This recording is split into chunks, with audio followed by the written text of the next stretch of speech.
The content of this video does not constitute giving advice. It's purely for information purposes. All cases should be discussed with a professional mortgage broker before applying. Niche Advice Limited is authorised and regulated by the Financial Conduct Authority. Hi, it's Payam here from Niche Advice. Hope you're well. I'm going to follow up my last video on Right to Buy to answer some of the questions, some of the common questions that I've been receiving from yourselves to the office desk, via our website, as well as some of the videos, comments on the videos. So let's go through it. We're going to try to go through some of the main questions that we're getting, and I'll hope to try to answer as many as I can. So I've got the article actually is on. I'll leave the link below below in the description. I've wrote an article on this with all the questions outlined on our website at www.nicheadvice.co.uk. So the article's heading is Right to Buy Mortgage Frequently Asked Questions. Has a very original heading there. So what is the maximum amount of discounts off the market value that a local authority will grant? Well, as of today, which is the 4th of March 2020, it's 110,500 in the tax year of 1920. The figure applies to London. Everywhere else is capped at 82,800. So that gives you an idea of what the maximum discounts are. What is the effect? What affects the amount of local authority offered as a right to buy discount? Well, it's to do with the value of the home, the length of time you've been a council tenant, and the facts they're buying flats rather than a house. So, the location is important, obviously, as well. How much deposit will you have to put down for your own resources for a right to buy mortgage? Well, in general, if it's going to be a high street case, if it's going to be a mainstream case, all of the lenders will pretty much accept, the lenders that will do right to buy will accept the discount as the deposit. So you don't have to put anything down. If you've got adverse credit, or there are some circumstances where you're self-employed and maybe the high street guys will not lend to you as much, or may not lend to you at all, then there will be some lenders off the high street that may want contributions of 5-10% of the discounted price as a deposit. But like I said, a lot of the lenders now tend to accept the discount, the 100% discount as the deposit. Can a right to buy can right to buy flat be let out? Yes and no. Okay. This is the one that I've been getting a lot of questions in my last video, actually. And to go to the last video, by the way, is just click somewhere around here and I'll leave a link there for you. You're getting this as a residential mortgage. So you're telling the local authority that this is going to be a residential mortgage, and this is the reason why you're getting a discount. Okay? You're not getting it as a buy-to-let investment property. Okay? So a lot of the comments in my last video is, right, okay, as soon as I get my right to buy, can I let it out? Probably not. Okay? Now, there are rules around this. The local authority, from my understanding, and I've never done a right to buy myself personally, but for clients, I don't think they stipulate that you can't rent it out. They just want their money, essentially. The problem is when you get down to the mortgage lenders. The mortgage lenders are giving you a residential mortgage, right? Now, they've all got various rules around this, and it's unwritten rules, a lot of them. It's to do with individual circumstances. So they can give you what's called a permission to let. And what that means is they will allow you consent to let the property out, okay? Generally, they will do that only once you've been in the home or on the mortgage for a year, 6 months, a year or two.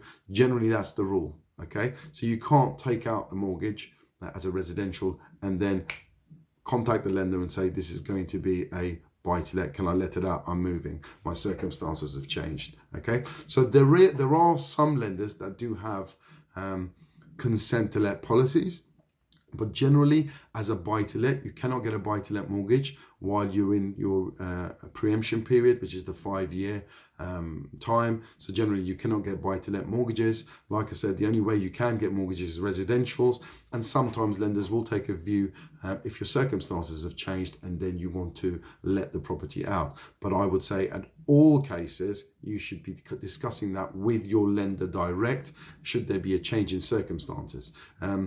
This is really important, guys, because if you don't tell the existing lender, you move out and you rent the property out, let's say there's a fire or there's a problem, you are held liable and you're breaking the lender's rules and contracts. So it's vital, if there is a change of circumstances, you notify your existing lender.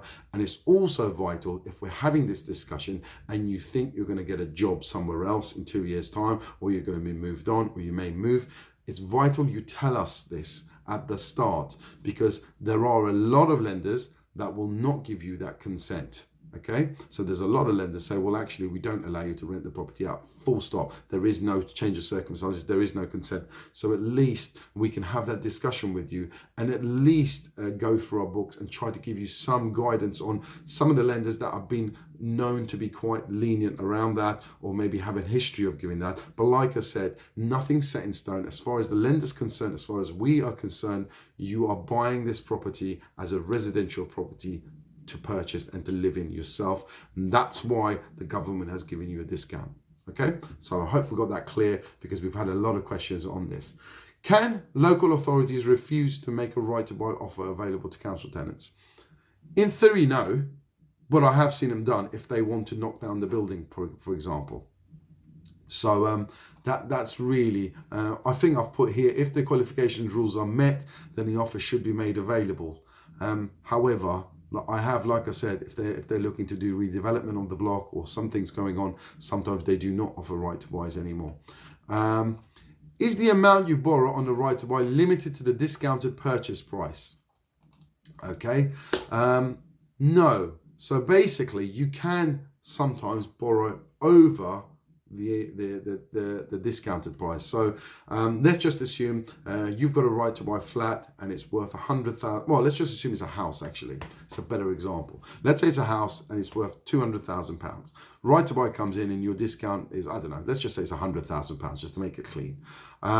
Now you want to, you need a bit of money to do up the kitchen and the bathroom, so you need an extra £10,000. Okay, various lenders have got rules around that. Some lenders will say, all of them will say pretty much only for home improvement. Okay, so you can't do it to buy a car or debt consolidate, or I needed to pay somebody off, or it's just for improving the home. Then lenders have got rules. Some lenders will say, well, no more than 3% of the value. Some lenders will say, well, we don't have an exact date, we can go up to 90% of the value, but it's got to make sense to us. So each lender's got different rules. Some lenders, sometimes I get clients that say, look, I want to raise the absolute maximum because I'm, now it's going to be my house. I'm going to put the plans through and I can get an extension like my neighbor, and, all sorts of things. So it really depends. But the answer is, if it's to do with the property, if you're looking to capital raise at the same time for that property, then we do have options. If you're looking to capital raise for other reasons, such as debt consolidation, buying a car,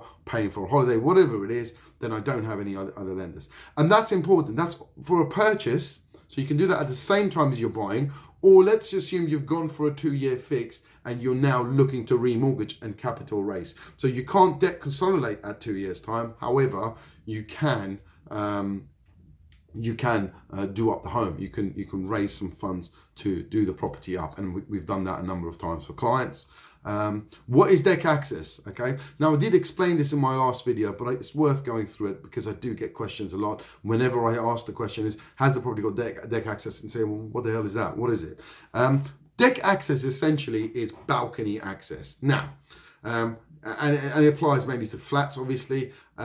If you take the flats that you've got, the block of flats, okay, and generally there's a corridor outside, not inside, so corridor outside, and on the left-hand side or the right-hand side is the doors, okay? So if you take that typical sort of ex-local authority or local authority buildings, deck access is the corridor outside where you've got the doors, you've got the front doors. That's typically called deck access. Now, lenders generally do not like deck access. Okay, a lot of the high street lenders. Okay, we have some that will lend on them, no problem. But a lot of lenders don't have deck access. So what you'll get is you get the naive sort of right to buy clients.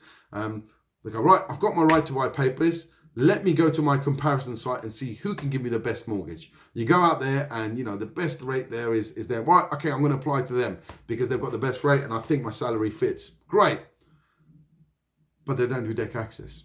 And that's the case for a lot of clients. And what would happen then is they'll go, or they'll probably watch a video on YouTube, or they'll go on Google and find us, and we'll explain to them, hang on a minute, that lender, I could have told you and saved you your application money or your time.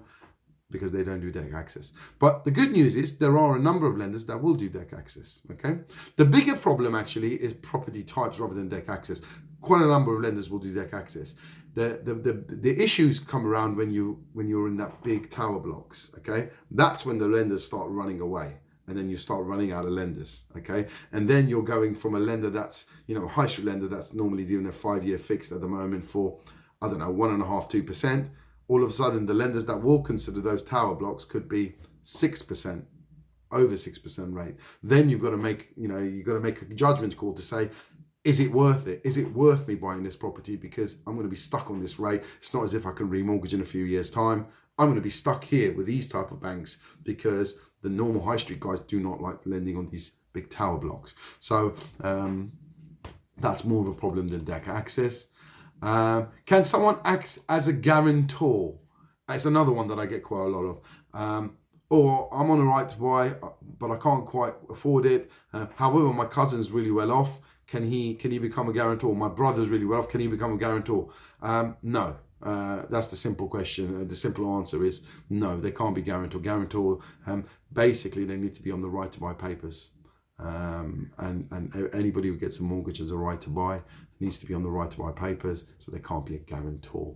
And generally what happens is they've got their own mortgages anyway, and affordability doesn't fit. Yes, they might be on £100,000 a year. However, if they've got a brick mortgage, they can't afford to run the two. But that's really on joint mortgages, and there are different types of mortgages. But when it comes to right to buys, no. Can someone who lives in the property but is not on the right to buy? This goes against my last point. Can someone who lives at the property but is not on the right to buy offer Section 21 papers, go on the mortgage? I'm only aware of mortgage lenders that offer this type of basis on houses, okay, not flats. So I'll give you an example. You live with your son in your right to buy property. Your son's got the main bulk of the income. However, he's only moved back in 5 months ago. Now, most local authorities want you to be in a tenant for over 12 months, generally, for them to put you on the right to buy papers. So if your son's only been there for 5 months, or your partner, get a lot more of that. A partner, boyfriend, girlfriend, husband, whatever it is, they've only been there for a limited time, but they've got quite a lot of income, and you need to band your income together. If you're in a flat, I'm not aware of anyone that will do it. If you're in a house, I have done them, and we can do them. So that's really the defining factors there. Can remortgage right now with the discount, reclaim, preemption period? So can you remortgage within that 5-year preemption period? Now, I have to be honest with you guys. When I speak to clients and we look at, one of the questions they say is like, what should I do? Should I go for a 2-year fix, 3-year fix, 5-year fix? What should I do? Generally, I have that discussion with clients, and I say, well, okay, are you keeping this property? You've got to keep the property. If you're going to keep the property for 5 years, this is how if you sell the property, this is how much you've got to pay back to the local authority. They go, oh, no, I'm not going to sell it. Okay, well, fine. And that really drives what they intend to do, really drives that conversation. But generally, what I would say, majority of the mortgages that I have done or I've advised on tend to go on a 5-year fixed because they want to lock in. They've generally got big deposit because of the discount, so they want to lock in their rates. And because they're first-time buyers, they're a lot more cautious. So you don't want to sort of to be held to the interest rates, for example. So they want to lock in at a decent rate because they've got a good discount and certainly trying to pay this mortgage off as much as they can over the next 5 years. Okay, so that's tend to go on the 5-year fixed. However, there are some clients that say, look, no, hang on a minute, I've looked at the 2-year fixed and it's actually cheaper than the 5-year fixed, and my circumstances can only get better, my job can only get better, so I think I will be in a stronger position to rate chase and then in 2 years time, maybe, or 3 years time, remortgage that. Can I do that within the 5-year preemption period? And the answer is yes, you can, as long as you're not debt consolidating or capital raising for any other reasons apart from home improvements. And some lenders don't even allow you to capital raise for home improvements, but there are a few that do. So yes, the answer is you can remortgage during that period. You cannot remortgage to a buy-to-let, as I've mentioned before. Are the mortgage interest rates higher for right-to-buy mortgages than normal mortgages? No. It's exactly the same rates generally. Yeah, there are a few specialist lenders that will look at loading certain aspects of it. That I'm aware of some lenders that will say if it's a flat, we may put it higher. But generally, down the high street, they treat you as a mortgage client. So if they've got a 2-year fixed, it's a 2-year fixed, regardless of what you're buying, whether it's a right to buy or not. So generally, it's the same. So it's not higher. Okay. Now, the next one is, I'm self-employed. Can I get a right to buy mortgage? Self-employed applicants have been hit massively over the last few years. Okay. And the answer is definitely yes, you can. But it's to do with your income. So if you're a sole trader, the lenders will take generally the high street lenders will work off the last 2 years net profits, and they'll take an average of the last 2 years. If it's decreasing the latest year, then they'll just go by the latest year's figures. We do have lenders that will work off the latest year's only figures or 1 year's accounts. Okay, so if you've started your business in last year, but it needs to be a full year. If you are a company director, generally a lot of the high street lenders would work off the average of the last 2 years salary plus dividends. Okay. However, we do have lenders that will work off the last year's salary and dividends only. So if you've had a big rise, and we also have lenders that will work off the salary plus the net profit. So if you've decided not to take a lot of dividends out and leave the money in the company, that may be advantageous to go with a lender that will just work from the salary plus the net profit. Okay, so that gives you an idea around self-employment. But yes, certainly we do a lot of mortgages for the self-employed in terms of getting right to buy mortgages. There is so much more we can talk about right to buys. All I will say is, look, guys, we really do know what we're talking about within this subject. Please do give me a call if you want to further sort of talk to me about right to buys. Maybe you've got your discount now. Maybe you're looking to do it in the future. It's great to sort of plan for the future, find out your affordability, find out what the situation is around your credit profile and how you actually meet the criteria.